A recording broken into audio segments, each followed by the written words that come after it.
नमस्कार दोस्तों, आप सबका स्वागत है मेरे यूट्यूब चैनल के ऊपर। दोस्तों, मार्केट के अंदर जो लगातार जो नेगेटिविटी चलती आ रही है, मतलब वो आपको यहाँ पे पता ही है। हमारे चैनल के ऊपर कल भी हमने कहा था कि भाई जो है 4 दिन ऑलरेडी कंसिस्टेंट नेगेटिव क्लोजिंग मिल चुकी है और डाटा पॉइंट्स भी जो थे हमारे वो नेगेटिव ही थे कल के। तो आज फिर आपने देखा कि मार्केट जो है ओपन जो हुआ वो बिल्कुल नेगेटिव ओपन हुआ और गैप डाउन ओपन हुआ, मतलब। और गैप डाउन ओपन होने के बाद वहाँ पर सबसे पहला जो मेरा टेलीग्राम के ऊपर आपको मैसेज था कि भाई जो सपोर्ट है उसके आसपास जो है मार्केट ओपन हो रहा है, जो कि सपोर्ट मैंने आपको दिया भी था 16,800 से लेके 16,840 के आसपास सपोर्ट मैंने आपको टेलीग्राम पे लिख के दिया था, आपको याद होगा। टेलीग्राम चैनल अगर अभी तक आपने नहीं ज्वाइन किया है तो प्लीज़ ज्वाइन कर लीजिएगा, डिस्क्रिप्शन में आपको लिंक मिल जाएगा। वहाँ पर मैं कोई टिप्स नहीं देता हूँ, हाँ, आपको लाइव मार्केट के अंदर जो डाटा पॉइंट्स बताते हैं वो आपको वहाँ पे पता लगता रहता है, डायरेक्शन पता लगती रहती है, that is helpful to all of you.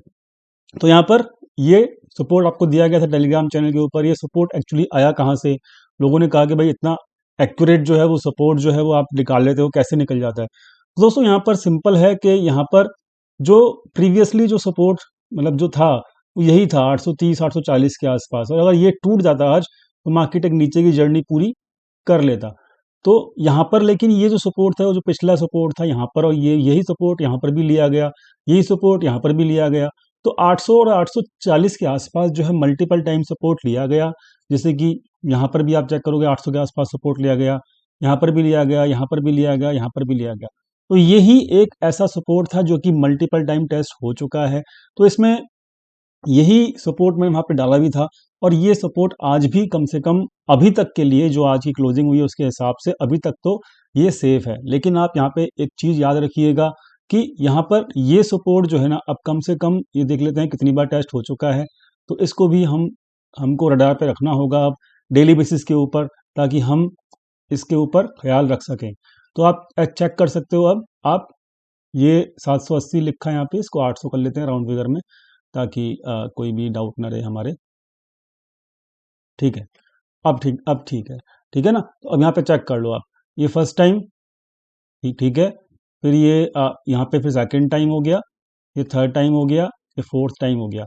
ठीक है, और यहीं से एग्जैक्टली आज यहाँ पे बाउंस भी हुआ है। ठीक है, तो यहाँ पर अल्टीमेटली बाउंस के लिए यही सपोर्ट बचा था, और मैंने आपको साफ साफ लिखा था कि भाई अगर यहाँ से बाउंस कर गया तो ठीक है, अदरवाइज यहाँ पे नीचे की जर्नी कवर करेगा मार्केट और फिर आपको यहाँ पे गिरावट देखने को मिलेगी। तो बाई चांस अगर इसके नीचे क्लोज करता है मार्केट तो वीक हो जाएगा। लेकिन ये भी कहा था स्टार्टिंग के मैसेज के अंदर कि भाई यहाँ पर इस लेवल के आसपास शॉर्ट मत कीजिए जब तक इसके नीचे ना जाए मार्केट। तो यहाँ पर शॉर्ट नहीं किया था आप लोगों ने, मुझे याद है, और मार्केट ऊपर अ, जाता गया था। हम देख लेते हैं 5 मिनट के चार्ट के ऊपर भी। तो यहाँ पर हमने कहा था कि शॉर्ट मत कीजिएगा, यहाँ से कम यहाँ तक गया, 17,050 के आसपास तक गया, फिर वहाँ पे कॉल एटर एक्टिव हुए और मार्केट नीचे आया। लेकिन ये जो फाइनली जो ये आखिरी के आधे घंटे में हुआ वो आप ये कह सकते हो कि यहाँ पर कुछ डीआईज ने भी बाइंग किया, और वहाँ पर कुछ न्यूज़ का सहारा भी लिया गया मार्केट के अंदर। तो वो न्यूज़ जो थी वो आपको वहाँ पे टेलीग्राम चैनल के ऊपर बता भी दी गई थी। तो वहाँ पर जैसे ही न्यूज़ आई तो वहाँ पर डीआईज ने अपना एक्शन जो है वो पूरा किया और वहाँ पर मार्केट को सपोर्ट किया। अब यहाँ पे देखिए होता क्या है, मार्केट ना पूरे गैप्स जो होते हैं ना वो फिल करके ऊपर चलता है। आपको मैं अगर मैं पिछला गैप्स दिखाऊं, आपको ये समझना पड़ेगा, ये अंडरस्टैंडिंग मतलब आपके लिए इंपॉर्टेंट है, और ध्यान से समझिएगा इस चीज़ को कि ना यहाँ पर होता क्या है, मार्केट चलती कैसे है। इसको अगर आप समझेंगे तो आपको बहुत ज़्यादा बेनिफिट होगा। ठीक है, तो अब मैं आपको दिखाता हूँ। देखिए क्या होता है, यहाँ पर मार्केट पूरा नीचे आया, फिर ये गैप छूटा मार्केट ने, और गैप छोड़ के मार्केट ऊपर गया। ठीक है, अब ये जो गैप था इसको फिल करना था, तो मार्केट फिर नीचे आया और इस गैप को यहाँ पे फिल कर दिया गया। क्लियर। अब ये वाला गैप छूटा, ये वाला गैप जो था इसको भी फिल करना था, लेकिन इसको फिल कब होगा, पहले फिर क्या कहते हैं, फिर ये गैप फिल होना है। ठीक है, याद रखिएगा। फिर क्या हुआ, अगले दिन फिर मार्केट गैप डाउन हुआ, तो ये जो गैप था इसको फिल करना था, तो मार्केट ने फिर यहाँ पे सपोर्ट लिया और फिर इस गैप को फिल किया और इस गैप को भी फिल करने की पूरी पूरी कोशिश की। ये गैप सेम डे फिल हो चुका था, तो ये वाला गैप फिल हुआ। उसके बाद यहाँ पर आप चेक कर सकते हो, ये वाला गैप भी ऑलमोस्ट जो है फिल हो चुका है। ठीक है, अब ये मत कीजिएगा कि भाई यहाँ पे 20-30 पॉइंट से गैप रहता है, तो वो 20-30 point is understandable because of the validity. तो यहाँ पर ये जो है यहाँ तक पूरा का पूरा गैप फिल हो चुका है, तो मतलब ये गैप भी फिल हो गया, ये गैप फिल हो चुका है। तो इस तरीके से क्या होता है ना कि सारे सारे गैप्स जो है मार्केट फिल करता हुआ चलता है। ठीक है, तो यहाँ पर अब ये जो गैप था इसको भी फिल किया गया। अब ये जो गैप था आज जो ओपन हुआ, इसको भी अब ऑलमोस्ट मार्केट कवर कर ही लेगा। ठीक है, और उसको करना ही है। तो यहाँ पर अब देख लेते हैं कि मार्केट के अंदर जो गैप है वो कहाँ पे है। तो मार्केट के अंदर को जो गैप है वो 17,180 के आसपास है। ठीक है, 180 जो है वो अब एक गैप फिलिंग प्रोसेस के दौरान मार्केट को आना चाहिए पहले कम से कम, और ये एक रेसिस्टेंस का काम भी करेगा। याद रखना, जैसे ही गैप फिल होगा तो इसके आसपास जो है ना वो चेक कर लेना आप। देख लिए, मैं आपको बता भी देता हूँ, ये लीजिए। ठीक है, ये लीजिए। ठीक है ना, चलिए। तो ये 260 के आसपास है रेसिस्टेंस, और 180 के आसपास जो है वो गैप 206 205 या 180 के आसपास जो है गैप फिल हो जाएगा। ठीक है, तो यहाँ पर अब अल्टीमेटली अपने को जो टारगेट ऊपर के, अगर देखिए क्योंकि ऊपर के रेंज के टारगेट जो है वो ज़्यादा ज़्यादा आसान है भी पकड़ना मार्केट को। तो पहले अब ये गैप फिलिंग प्रोसेस होती ही होती है, तो गैप फिलिंग के लिए कम से कम 180 से लेकर 260 तक के टारगेट टारगेट कह लीजिए या फिर उसको गैप फिलिंग प्रोसेस कह लीजिए, तो ये हो सकता है। ठीक है, इसमें कोई ज़्यादा, और वो होता क्यों है वो आपको मैंने यहाँ पे समझा ही दिया कि गैप फिलिंग करके ही मार्केट आगे बढ़ता है। ठीक है, तो यहाँ पर अब कल के लिए मार्केट जो है 260 और 180 इसके आसपास कहीं ना कहीं अपने गैप फिल करके करने की पूरी पूरी कोशिश करेगा। ठीक है, और जो वनडे के ऊपर जो प्राइजेक्शन अभी आपको मिल रहा है, ठीक है, मैं दिखा भी देता हूँ आपको यहाँ पर ओपन करके, ताकि आपको उस पूरा का पूरा समझ में खेल आ जाए। ठीक है, अब देखिएगा, ध्यान से समझिएगा इस पूरी प्रोसेस को, आप पूरा खेल समझ जाएंगे, फिर मैं आपको एक्सप्लेन करूंगा डाटा पॉइंट्स भी। तो मैं इसको हटा देता हूँ, ये आपको। ठीक है, अब देखिएगा, अब यहाँ पे देखिए, ये गैप फिल करने के लिए मार्केट थोड़ा ऊपर आना ही है, तो 250 के 200 के आसपास।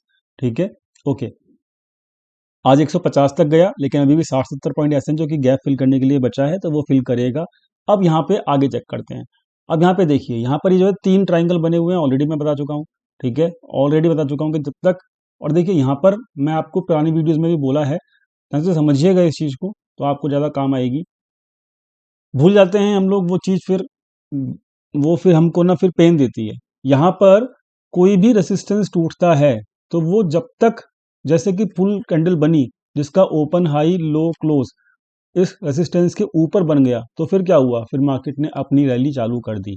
ठीक है, ऐसे ही नीचे की रैली जब तक चालू नहीं होगी, जब तक एक फुल कैंडल जो है इसका ओपन हाई लो क्लोज इस ट्रेंड लाइन के नीचे ना बन जाए, इसको तोड़ने की कोशिश बार बार की जा रही है, एक बार, दो बार, तीन बार, चार बार, चौथी बार आज हुई है। ठीक है, तो बट वही हुआ कि क्लोजिंग जो है वो नहीं मिली इस ट्रेंड लाइन के नीचे, और जिसकी वजह से यहाँ पे फिर बाउंस हो गया। अब ये चीज़ तो आपको समझ में आ गई होगी कि पूरी कैंडल मिलनी है जब भी जाके यहाँ पे नीचे की रैली आएगी, पहली इंपॉर्टेंट चीज़। अब दूसरी इंपॉर्टेंट चीज़, तो यहाँ पर ये ट्रेंड लाइन को अगर जोड़ोगे आप, इस ट्रेंड लाइन को और ये ट्रेंड लाइन को, तो अब ये जो ट्राइंगल है ना ये बहुत स्क्वीज हो रहा है। ठीक है, बहुत स्क्वीज हो रहा है। तो 3 ट्राइंगल मिल रहे हैं अपने को, एक तो ये वाली बड़ा ट्राइंगल, एक ये छोटा ट्राइंगल, और एक ये बिल्कुल छोटा ट्राइंगल। ठीक है, अब इस हिसाब से अगर मैं एक ब्रॉडर टर्म में देखूं, तो मार्केट जो है वो अब यहां से अगर बाउंस किया है तो मार्केट 260 का अपना टारगेट निकल के आ रहा था रेसिस्टेंस वाला, और उसके ऊपर मार्केट जो है ये 380। ठीक है, 380 तक भी चला जाए तो वहां पर कोई भी आपको शॉक नहीं होना चाहिए। क्यों? क्योंकि मार्केट देखिए क्या कर रहा है, मार्केट को समझना होगा अपने को। मार्केट ऐसे चल रहा है, ये हाई बनाया, फिर नीचे आया, फिर एक और हाई बनाया, मतलब पिछले हाई से लोअर हाई। ठीक है, फिर अगला हाई बनाया, पिछले हाई से लोअर हाई। अब बाउंस किया, फिर एक हाई बनाएगा जो पिछले हाई से फिर लोअर हाई होगा। तो ये जो लोअर हाई जो पैटर्न होते हैं ना, ये एक बेरिश पैटर्न होते हैं। आप ये नहीं बोल सकते कि मार्केट जो है एक बुलिश टेरिटरी के अंदर है। और ये वाला जो हाई था, ये भी इस हाई से लोअर हाई ही था। ठीक है ना, जब तक ये लोअर हाईज बनते रहेंगे मार्केट विल बी वीक। ठीक है, अब वो हाई पिछले हाई से ऊपर नहीं जाना चाहिए। ठीक है, और जो पिछला हाई था वो था आपका ये वाला 490 के आसपास। तो 490 के ऊपर नहीं जाना चाहिए और मार्केट को कम से कम 380 तक भी जाता है तो मार्केट विल रिमेन वीक। ठीक है, क्योंकि मार्केट कभी भी जो है ना वो स्ट्रेट फॉरवर्ड नीचे नहीं गिरता है, मार्केट ऐसे ऐसे ऐसे ऐसे करके नीचे गिरता है, सांप के चाल से। ठीक है ना, इसको समझ लीजिएगा। तो अब समझ में आ गया होगा आपको कि जब तक इस ट्रेंड लाइन के नीचे फुल कैंडल ना बने, जब तक ये ट्रेंड लाइन टूटी हुई नहीं मानी जाएगी। ऊपर से ये जो लोअर हाइज के पैटर्न है वो भी मैंने आपको समझा दिया। 4 लोअर हाई मिल चुके हैं, 1 2 3 और 4, अब पांचवा मिलेगा। ठीक है, तो पांचवा जो मिल सकता है वो 350 से लेके 380 के बीच में मिल सकता है। वहां तक अगर जाए तो शॉक मत होना, जा सकता है, कोई दिक्कत नहीं है। लेकिन वहां पर एक रेसिस्टेंस खड़ा हुआ है इस ट्रेंड लाइन का, ये याद रखिएगा। ठीक है, तो ये छोटा ट्राइंगल है जिसके अंदर अब बहुत कम स्पेस बचा है। ठीक है, बहुत कम स्पेस बचा है। तो अभी रेसिस्टेंस जो है वो अब हमको समझ में आ गया है, 17,380 से लेके 17,400 के आसपास रेसिस्टेंस है। क्लियर हो गया? ओके। और 17,000 पे ऊपर ना मैं अब आपको ऑप्शन चेन भी दिखाता हूं फटाफट से, ताकि वीडियो लंबी ना हो। ये देखिए, 17,000 के ऊपर ना पुट राइटर्स हैं, अभी भी हैं, और वो अपनी इज्जत बचाने में लगे हुए हैं क्योंकि उन्होंने मंथ की स्टार्टिंग में अपनी पुट सेलिंग की थी और अभी भी जो है 100 रुपए का प्रीमियम उनका बचा हुआ है, क्योंकि वो पूरा ईट इनको करना है, इनका पर्पस यही है। तो ये लोग बेचारे इज्जत बचाने में लगे हुए हैं। 2 बार मार्केट 17,000 के नीचे जा चुका है इस पूरे महीने में। तो अब देखते हैं ये फाइनली क्या अपनी इज्जत बचा पाते हैं या नहीं बचा पाते। मेरे हिसाब से तो बचा लेंगे, क्योंकि केवल अब 2 दिन ही बचे हैं मार्केट के अंदर एक्सपायरी के अंदर, और मेरे हिसाब से 17,000 के ऊपर ही एक्सपायरी होनी चाहिए। ठीक है, और ये लोग अपनी बस लाज बचाने में शायद कामयाब हो जाएं। तो ये भी एक रीज़न है कि मार्केट नीचे शायद अगले 2 दिन तक ना गिरे because of the expiry, and because heavy put selling is also there in the option chain, तो ये लोग सेव कर लेंगे।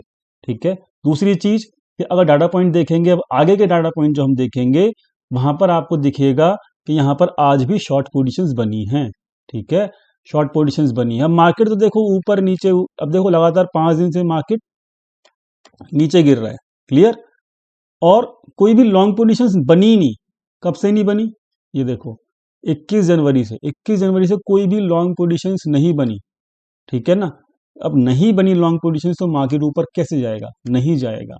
अब बीच बीच में अगर डेट कैट बाउंस आ जाए या शॉर्ट कवरिंग रैली आ जाए तो उसको हम स्ट्रेंथ मार्केट की नहीं मानेंगे और मार्केट फिर इस तरीके से नीचे ही आएगा फाइनली, जब तक लॉन्ग साइड की पोजीशंस नहीं बिल्ड की जाएंगी। तो यहाँ पर आज भी शॉर्ट पोजीशंस बनी हुई हैं। ठीक है, इस बात का ख्याल रखिएगा। पुट कॉल रेशियो अभी भी फेवरेबल नहीं है, इस बात का भी ख्याल रखिएगा। तो मैं यही बोलूँगा, अगर मार्केट ऊपर के लेवल पर जाए तो एक्स्ट्रा बुलिश मत होइएगा, बहुत ज़्यादा सोच समझ के काम कीजिएगा इस वक्त, क्योंकि लोअर हाइज बन रहे हैं। और एक रेसिस्टेंस को रिस्पेक्ट कीजिएगा। ठीक है, रेसिस्टेंस की रिस्पेक्ट होनी चाहिए, रेसिस्टेंस मैंने आपको वहाँ पे बता दिया है। याद रखिएगा, जब तक लॉन्ग साइड की पोजीशंस नहीं बनेंगी, जब तक मार्केट ऊपर के ब्रेकआउट्स नहीं देगा, और लॉन्ग साइड की पोजीशंस मेरे हिसाब से तब बनेंगी जब एफआईआईज लोग जो है ना कैश के अंदर बाइंग चालू करेंगे। इस बात का भी ख्याल रखिएगा। तो एफआईआईज जो है वो रेगुलरली डेली बेसिस के ऊपर सेलिंग कर रहे हैं कैश के अंदर, मतलब इक्विटी के अंदर, तो इसलिए वो वहां पे लॉन्ग पोजीशंस बिल्ड नहीं कर रहे हैं। क्लियर हो गया? चलिए, उम्मीद करता हूं। और यहाँ पर ये देखिए, यहाँ पर आज जो है ये जो रिटेलर्स हैं वो फुल अब बुलिश हैं। इन्होंने ऑप्शन में भी पोजीशन बढ़ा ली है, फ्यूचर में बढ़ा ली है, तो मतलब ये लोग फुल बुलिश हैं। ठीक है, एफआईआईज लोग यहाँ पर एग्जैक्टली उन्होंने अपनी पोजीशंस इंक्रीज कर ली हैं। ठीक है, तो थोड़ा सा कॉशियस रहिएगा। और प्रोप्राइटर ने भी अपनी पोजीशंस ऑप्शंस में इंक्रीज कर ली हैं। ठीक है, तो मतलब यही है, मार्केट ऊपर जा रहा है, थोड़ा बहुत ऊपर लेके जाते हैं, वहां पर एक्स्ट्रा फिर अगेन सेल बटन दबा दिया जाता है बड़े प्लेयर्स के द्वारा, और वो जानबूझ के मार्केट को ऊपर जाने देते हैं। ठीक है, आपको डायलॉग तो याद ही होगा, जा बेटा जा सिमरन जा, जी ले अपनी जिंदगी कुछ दिन के लिए, फिर मैं आऊंगा और क्या कहते हैं अपना सेल बटन दबा दूंगा। तो वही कहानी है। ठीक है, तो आपको यहाँ पे डाटा पॉइंट्स भी साफ साफ बता रहे हैं। रिटेल ट्रेडर बुलिश है तो मार्केट को, वो रिटेल ट्रेडर कम से कम बुलिश हैं तो वो मार्केट को बहुत दिन तक ऊपर नहीं रख सकते, हमने पहले भी देखा हुआ है। बड़ा प्लेयर यहाँ पे बेरिश है, इस बात को समझना होगा। तो यहाँ पर ओवरऑल जो है वो डाटा पॉइंट्स अभी भी बेरिश हैं, लेकिन अगले 2 दिन तक जब तक एक्सपायरी होगी जब तक मार्केट को ऊपर के लेवल के ऊपर रखा जाएगा। एफआईएस को अच्छा मौका है, फिर वो सेल ऑफ करेंगे क्योंकि उनको सेल ऑफ ही करना है अभी तो 31 मार्च तक। ठीक है, तो ये चीज़ ऑलरेडी प्लान्ड है just because of inflation and rate hikes of interest rate by the central banks. ये चीज़ हम पहले ही डिस्कस कर चुके हैं अपने चैनल के ऊपर। तो ओवरऑल जो है मैं यही बोलूँगा कि ऊपर के तरफ जो है जाए मार्केट तो शॉक मत होना, क्योंकि एक्सपायरी की वजह से जा सकता है, लेकिन एक्स्ट्रा बुलिश होने की ज़रूरत नहीं है। थोड़ी बहुत क्वांटिटी ले लो तो कोई दिक्कत नहीं है, लेकिन स्टॉप लॉस का लगा लगा के ही रखना, और ज़बरदस्ती वाला सौदा मत करना यहाँ पे, क्योंकि मार्केट गिरता है तो फिर बहुत तेज़ी से गिरता है, आप जानते ही हो। ठीक है, तो ख्याल रखना इस चीज़ का। 380 इज़ द लास्ट रेसिस्टेंस जहाँ पे अपने को निकलना होगा, पहले से ही मैं बता रहा हूँ आपको। बैंक निफ्टी, चलो बैंक निफ्टी देख लेते हैं।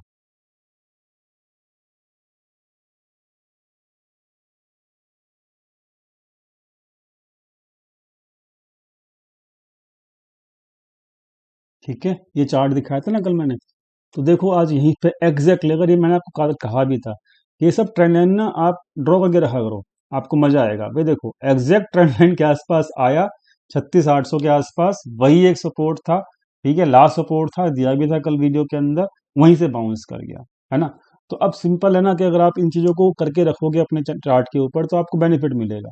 ठीक है, तो अब ये देखो, ये भी एक ट्राइंगल के अंदर फंसा हुआ है। ठीक है, ये भी एक ट्राइंगल के अंदर फंसा हुआ है, और ये ट्राइंगल के ना अब याद रखना, ब्रेकआउट या ब्रेक डाउन, बहुत मतलब ब्रेक डाउन ही होंगे, क्योंकि यहाँ पे मार्केट का डाटा पॉजिटिव जो नहीं है, लेकिन अब बिल्कुल नज़दीक पहुंच रहे हैं हम उस चीज़ के, क्योंकि ये ट्राइंगल्स जो बन रहे हैं ना, इनके आगे की जो बिल्कुल स्क्वीज होती जा रही है ना, ये क्या कहते हैं इसको, जो इसका स्पेस है ट्राइंगल का, बहुत स्क्वीज होता जा रहा है, और ये फुल, कभी भी ना इस ट्रायंगल की नेचर होता है कि कभी भी पूरा का पूरा कवर नहीं करता, अपना कुछ पोर्शन छोड़ देता है ब्रेकआउट या ब्रेकडाउन से पहले। तो इसलिए मैं कह रहा हूँ डाटा पॉइंट्स फेवरेबल नहीं है। तो और ऊपर से ये ट्रेंड लाइन भी जो है वो ऑलरेडी यहाँ पर 3-4 बार टेस्ट हो चुकी है, वीक है ये ट्रेंड लाइन।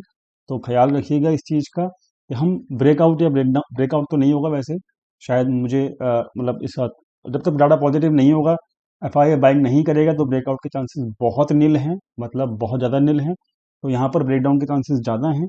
तो ख्याल रखिएगा, जैसे जैसे टाइम नज़दीक आ रहा है तो वैसे वैसे इसका ख्याल ज़रूर रखना आपको पड़ेगा। अब मैं कल की बात करूँ तो अगर बैंक निफ्टी के ऊपर जो रेसिस्टेंस है, अब मेजर रेसिस्टेंस वो आपको यही मिलेगा।